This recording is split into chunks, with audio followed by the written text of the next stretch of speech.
नमस्कार, मैं प्रोफेसर प्रेम कुमार चंद्राकर, महंत लक्ष्मीनारायण दास कॉलेज रायपुर से। आज हम डिस्कस कर रहे हैं विजुअल डॉट नेट जो होती है वीबी डॉट नेट, उसके अंदर उसकी एग्जीक्यूशन प्रोसेस कैसे होती है। हमारा प्रीवियस जो 2 लेक्चर हमने डिस्कस किया था, फर्स्ट लेक्चर में हमने डिस्कस किया था कि डॉट नेट फ्रेमवर्क होता क्या है, उसके बारे में डिटेल डिस्कशन किया था। उसके बाद में हमने देखा था डॉट नेट फ्रेमवर्क का आर्किटेक्चर हमने देखा था और देखा था किस प्रकार से डॉट नेट फ्रेमवर्क का आर्किटेक्चर बना है। आज हम डिस्कस कर रहे हैं कि डॉट नेट आर्किटेक्चर के पश्चात अब कोई भी कोड को हम डॉट नेट पर किस प्रकार से एग्जीक्यूट कर सकते हैं और कंपाइल कैसे कर सकते हैं। That means we are today discussion we are discuss the execution process of the dot net application. Dot net application की जो एग्जीक्यूट प्रोसेस है उसके बारे में हम डिस्कस करेंगे आज के हमारे डिस्कशन में। तो देखते हैं किस प्रकार से डॉट नेट की एग्जीक्यूशन प्रोसेस होती है। इसके लिए विभिन्न प्रकार के जो डॉट नेट की जो कंपोनेंट्स है उनकी आवश्यकता होती है। उन कंपोनेंट के बारे में एक एक करके आज के डिस्कशन में हम डिस्कस करेंगे। तो सबसे पहले है कि इसकी एग्जीक्यूशन जो प्रोसेस रहेगी, इसमें जो भी हमारे जितने जो भी हम डॉट नेट फ्रेमवर्क की जो भी कॉमन लैंग्वेज का यूज़ कर रहे हैं, चाहे हम यूज़ कर रहे हैं वीबी डॉट नेट का या सीशार डॉट नेट का या फिर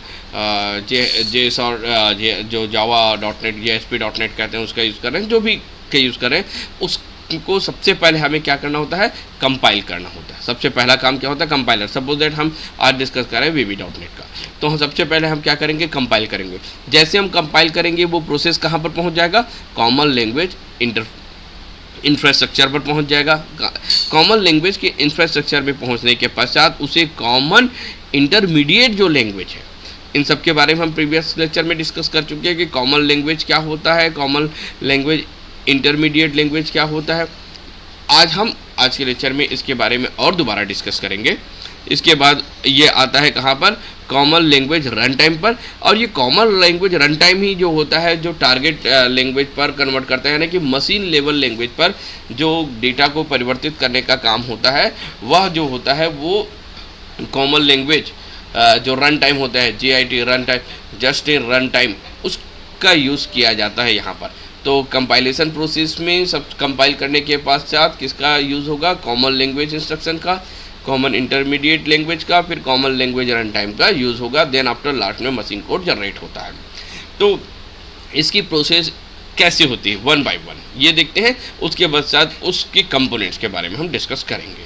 तो पहले डॉट नेट की कोई भी फ्रेमवर्क को हमें रन कराना है।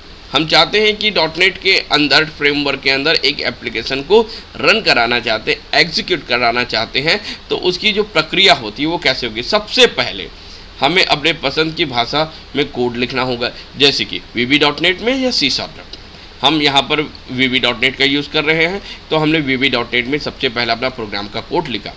फिर वह कोड उस भाषा के कंपाइलर के द्वारा कंपाइल होता है।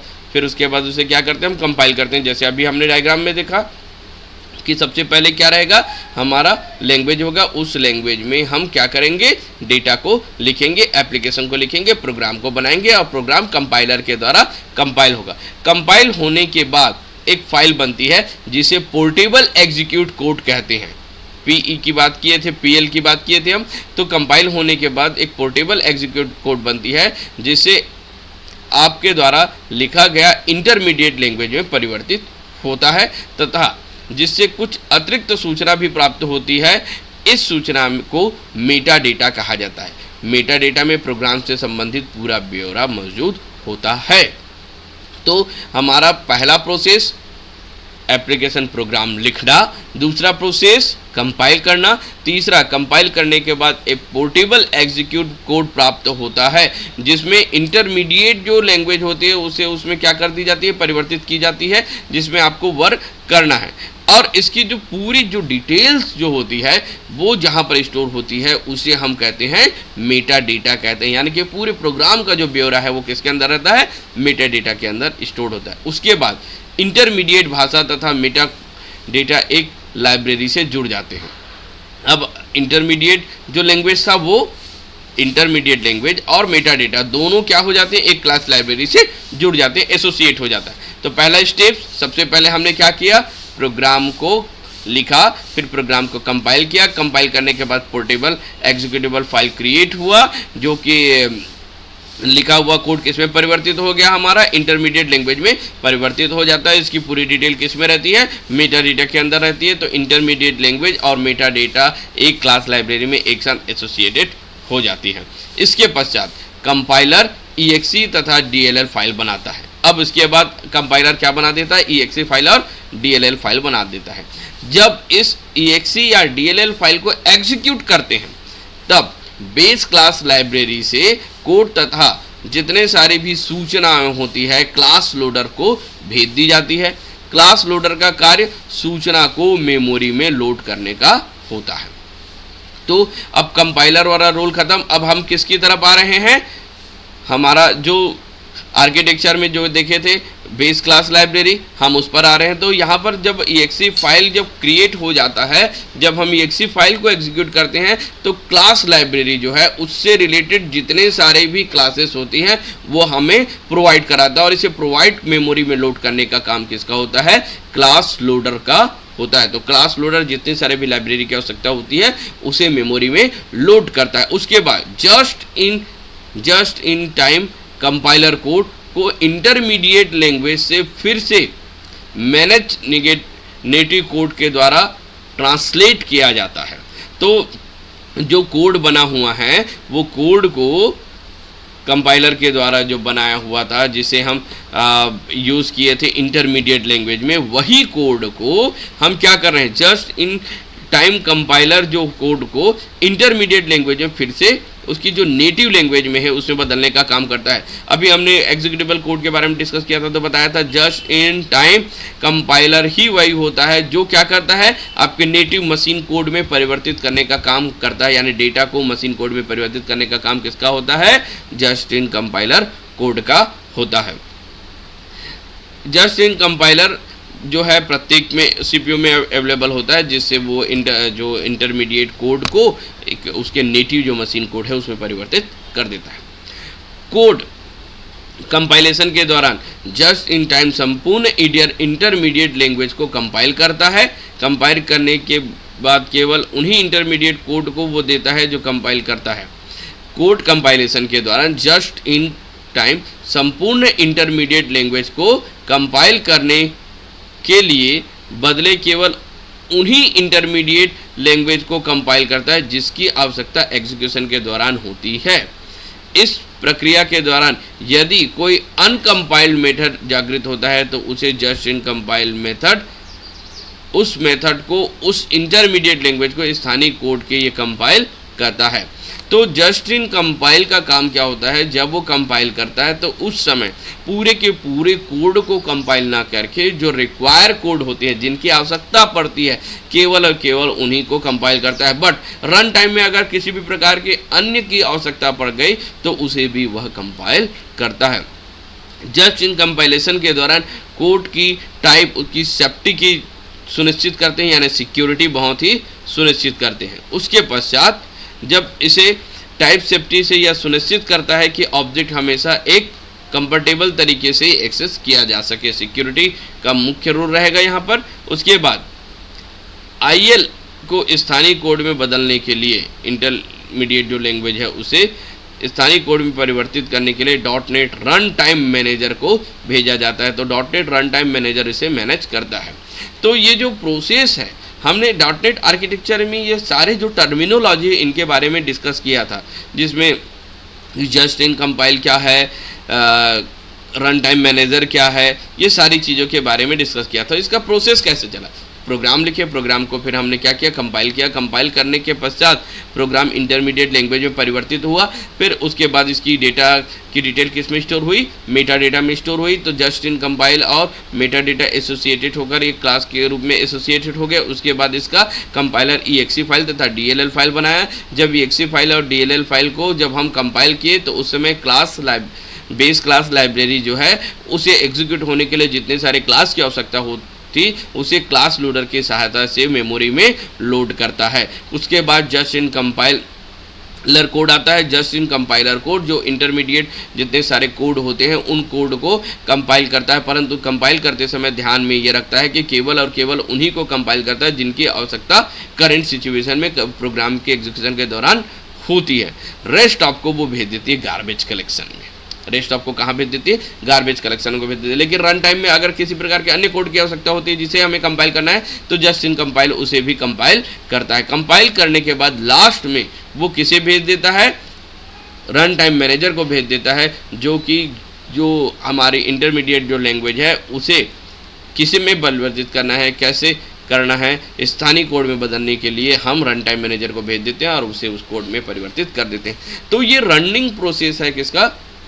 .NET का। तो इसमें जितने सारे कंपोनेंट्स यूज़ हुए, जैसे मेटा डेटा आया, जस्ट इन कंपाइल आया, और इसके अलावा क्लास लाइब्रेरी आया, तो इन सब के बारे में एक एक करके हम फिर से डिस्कस करते हैं कि इन कंपोनेंट्स का डिटेल मतलब क्या क्या होता है। हमने प्रीवियस जो हमारा लेक्चर था उसमें डिस्कस किए थे, लेकिन यहाँ पर जब हम प्रोग्राम को एग्जीक्यूट कर रहे हैं तो उस समय इनकी टर्मिनोलॉजी की आवश्यकता पड़ रही है, इसलिए उनका डिस्कस करना आवश्यक है।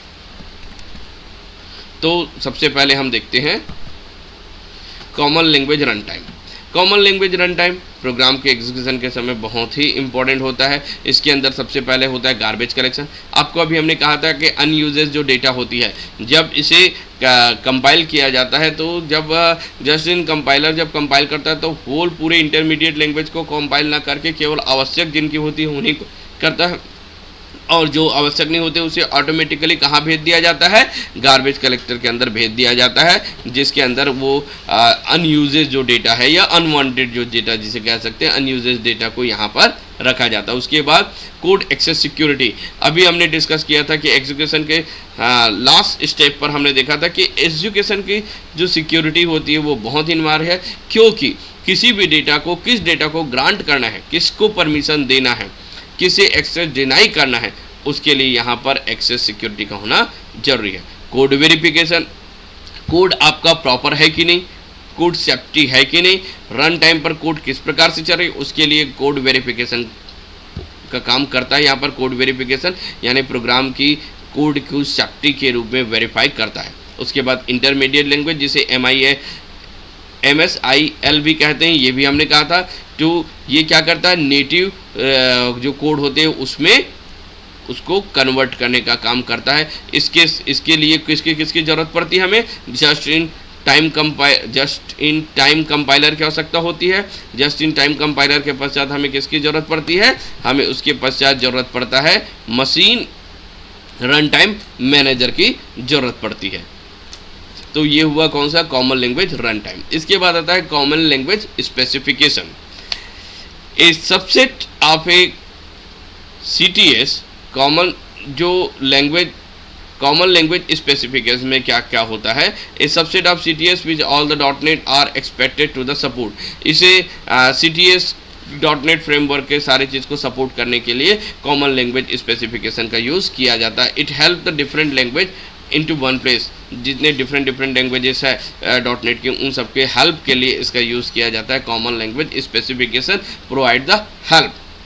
Common language specification help provide करता है। Microsoft has defined the CLS which nothing but guideline. ये कुछ नहीं है, फ्रेमवर्क में कुछ नहीं करता, बट गाइडलाइन का काम करता है। That the languages follow the that it can be communicate with the other .NET language is the seamless manner. अगर एक .NET लैंग्वेज से दूसरे .NET लैंग्वेज में जब उसे हम काम कराते हैं, जैसे कि VB.NET से C# .NET में, इन दैट सिचुएशन गाइडलाइन का काम करता है common language specification. Just in time compile हमने अभी डिस्कस किया था कि जस्ट इन कंपाइलर का काम क्या होता है? जस्ट इन कंपाइलर कन्वर्ट करता है इंटरमीडिएट लैंग्वेज को नेटिव लैंग्वेज या नेटिव जो कोड होते हैं उसमें कन्वर्ट करने का काम करता है just in time compiler. Just in time compiler से हम जो पूरी जो हमारे इंटरमीडिएट जो जितने सारे कोड रहेंगे उनमें को पूरे के पूरे कन्वर्ट ना करके केवल आवश्यक जो रहेगा उन्हीं को कन्वर्ट करते हैं और बाकी जो बचा होता है उसे गार्बेज कलेक्शन की तरफ भेज दी जाती है। तो जो प्रोसेस बनता है इसे जो ये प्रोसेस जो होती है उसे जस्ट इन कंपाइल कहते हैं। इस प्रोसेस को ड्यूरिंग द एग्जीक्यूशन टाइम ये मैनेज करता है कि अगर मान लो जाए उसको कंपाइल करते समय किसी और कोड की आवश्यकता है, रिक्वायर्ड है, तो उसे भी वह क्या कर देता है? कंपाइल करता है। Which confirm the common language specification use the corresponding run time to run the application in different operating system. Different operating system में इसको रन कराना है, तो इसके लिए ये नेटिव लैंग्वेज में चेंज करने का काम कौन करता है? Just in time compiler. इसके बाद इंटरमीडिएट लैंग्वेज, हम किस नाम से भी जानते हैं? MIL या CIL के नाम से भी जानते हैं। सारे डॉटनेट में कंपाइल करने के, dot net source is compile to IL। Dot net की सोर्स जो होती है वो कंपाइल होती है किससे? IL से। IL is the converter to machine code at the point where the software is installed or run time by just in compiler। जो इंटरमीडिएट कोड जो बनी होती है, जो कि कंपाइलेशन के पश्चात बनती है, उस इंटरमीडिएट कोड को मशीन कोड में परिवर्तित कराने के लिए हमें किसकी आवश्यकता पड़ती है? जस्ट इन टाइम कंपाइलर की आवश्यकता पड़ती है। इसके बाद आता है नेम स्पेस। नेम स्केल इसे logically group type, name space का यूज़ करते हैं हम लॉजिकल ग्रुप टाइप के लिए यूज़ करते हैं, जैसे कि system.web है, लॉजिकल ग्रुप है, तो ग्रुपिंग के लिए यूज़ किया जाता है नेम स्पेस का। In object oriented world many time it is possible the programmer will be in the same class name by qualifying the namespace with the class name. This collision is able to removed। जब object oriented programming के साथ जब हम dot net को associate करते हैं तो it is possible होता है कि एक ही नाम के बहुत सारे क्लास हो, तो उसमें से जो डुप्लीकेसी जो होती है उसको रिमूव करने के लिए या उसे एक जगह एसोसिएट करने के लिए, ग्रुप टाइप बनाने के लिए नेम स्पेस का उपयोग किया जाता है। Assembly is physically grouping of logic unit. जो असेंबली होता है वास्तव में नेम स्पेस का एक एग्जाम्पल है। असेंबली से physical grouping of logical unit, name space logically group the classes. Name space is the logical group of classes. Name space क्या होता है? क्लासेस का कलेक्शन होता है, लॉजिकल ग्रुप का कलेक्शन होता है। Name space logically group classes. Name space जो है लॉजिकल ग्रुप होता है क्लासेस का। Name space can be multiple assembly. एक नेम स्पेस में कई मल्टीपल असेंबली होते हैं। तो असेंबली इसे एग्जाम्पल ऑफ नेम स्पेस, क्योंकि असेंबली की जो ग्रुपिंग होती है वो डिफरेंट क्लासेस जो होती है उसे नेम स्पेस में ग्रुप करके रखा जाता है। असेंबली क्या होता है? तो assembly is unit by develop like the EXE or DLL। Assembly जो होती है एक ऐसी यूनिट होती है जो कि assembly is unit of development. Assembly एक डेवलपमेंट यूनिट है जैसे कि EXE या DLL। EXE या DLL जो होती है उसी प्रकार से ये होती है कौन सी? असेंबली। असेंबली कंसिस्ट वन और मोर फाइल्स। असेंबली के अंदर एक या एक से अधिक EXE और DLL फाइल हो सकती है। It represent a group of resources. ये रिसोर्सेज के ग्रुप को रिप्रेजेंट करता है, टाइप डेफिनेशन को रिप्रेजेंट करता है, इम्प्लीमेंटेशन को रिप्रेजेंट करता है। तो असेंबली होता क्या है? Assembly is just like a EXE या DLL फाइल। असेंबली DLL या EXE फाइल की तरह होते हैं। एक असेंबली में एक से अधिक DLL या EXE फाइल हो सकते हैं। यह रिप्रेजेंट करता है रिसोर्सेज को, टाइप डेफिनेशन को तथा इम्प्लीमेंटेशन को। असेंबली में also contain the reference of other assembly. Assembly दूसरे असेंबली का रेफरेंस को भी रखता है। Assembly contain the meta data information. Assembly Meta data information को भी कंटेन करके रखता है which is use by CLR। जो CLR के द्वारा यूज होने वाले जो मेटा डेटा है उनकी इंफॉर्मेशन को भी कंटेन करने का काम असेंबली का होता है। इसके बाद मेटा डेटा क्या होता है? तो मेटा डेटा जो होती है डॉटनेट फ्रेमवर्क में वो होता है binary information which is describe the characteristics of resources.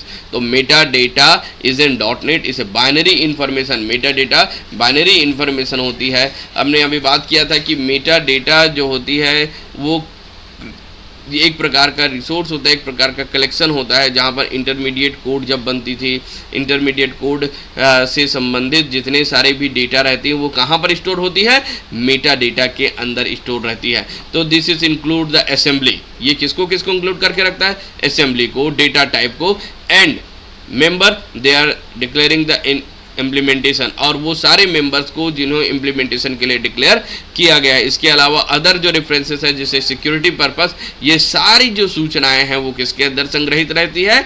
Meta data के अंदर संग्रहित रहती है। A module metadata contain everything that needed to interact with the other module.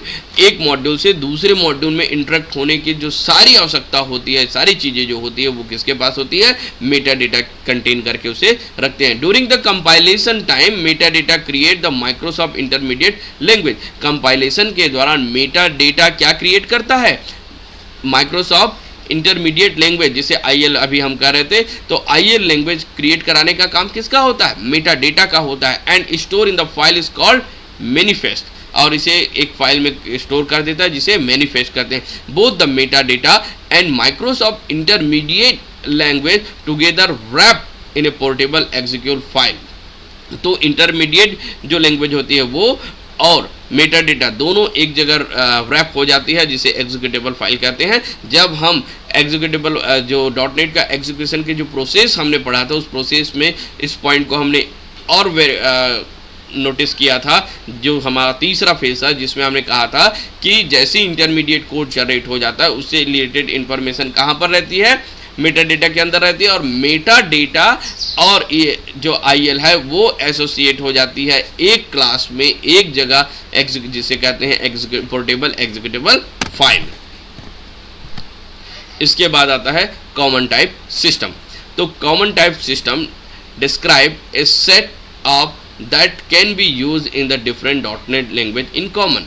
तो कॉमन सिस्टम क्या डिस्क्राइब करता है, ये सेटअप टाइप होता है जो कि डिफरेंट जो डॉटनेट लैंग्वेजेस है उनके बीच यूज़ करने के लिए ये इसका काम करते हैं. मतलब एक प्रकार का इंटरमीडिएट का काम करता है, जो अलग अलग लैंग्वेज के बीच हम डॉटनेट के अलग अलग लैंग्वेज के बीच हम क्राफ्ट करते हैं. तब डिस्क्राइब ए सेटअप टाइप, ये सेटअप टाइप को डिस्क्राइब करता है that can be use in the different language dot net language in common. जब डिफरेंट जो लैंग्वेजेस होती हैं डॉटनेट के, उसके बीच जो कॉमन यूज़ होते हैं उसके लिए इसका यूज़ करते हैं. That is the common type system ensure that the object written in different dot net language can interact with each other. यहाँ पर ये इंश्योर करता है कि अलग अलग डॉटनेट के द्वारा लिखे हुए कोड को एक दूसरे के साथ इंटरेक्ट कराने का काम ये करता है. For the communicating between the program written by any dot net compilation language the type have to be compile on the basic level. किसी भी डॉटनेट लैंग्वेज में लिखा हो उसे कंपाइल कराने के लिए, उसे एक दूसरे के बीच कम्युनिकेट कराने के लिए, इंटरेक्ट कराने के लिए कॉमन टाइप सिस्टम की आवश्यकता होती है. इसके बाद होता है cross language interpretability. .NET framework contain the large library and support for the cross language interpretability. .NET framework में बहुत बड़ा लार्ज लाइब्रेरी होता है क्रॉस लैंग्वेज इंटरप्रेटेबिलिटी का, जैसे कि ability through which and every language can be use the code and return other language, जिससे हर एक प्रत्येक जो लैंग्वेज होती है उनकी खुद की कैपेबिलिटी तथा दूसरे लैंग्वेज के साथ उनका एसोसिएटेड होने के लिए इसका यूज़ करते हैं. खासकर जब डॉटनेट प्लेटफॉर्म में जब हम मान लो जाए हम यूज़ कर रहे हैं VB.NET, C#.NET, उनके बीच में जब कोड को हमें एक्सचेंज करना होता है या VB.NET के द्वारा लिखे हुए कोड को C# में करना है, C# का VB.NET में करना है, तो यहाँ पर क्रॉस लैंग्वेज इंटरप्रेटेबिलिटी बनती है. एक लैंग्वेज का दूसरे लैंग्वेज के, तो एक क्रॉस सर्व करने के लिए, एक लैंग्वेज का दूसरे लैंग्वेज में सर्व करने के लिए ये बहुत बड़ा लार्ज लाइब्रेरी प्रोवाइड कराता है. कौन? Cross language interpretability.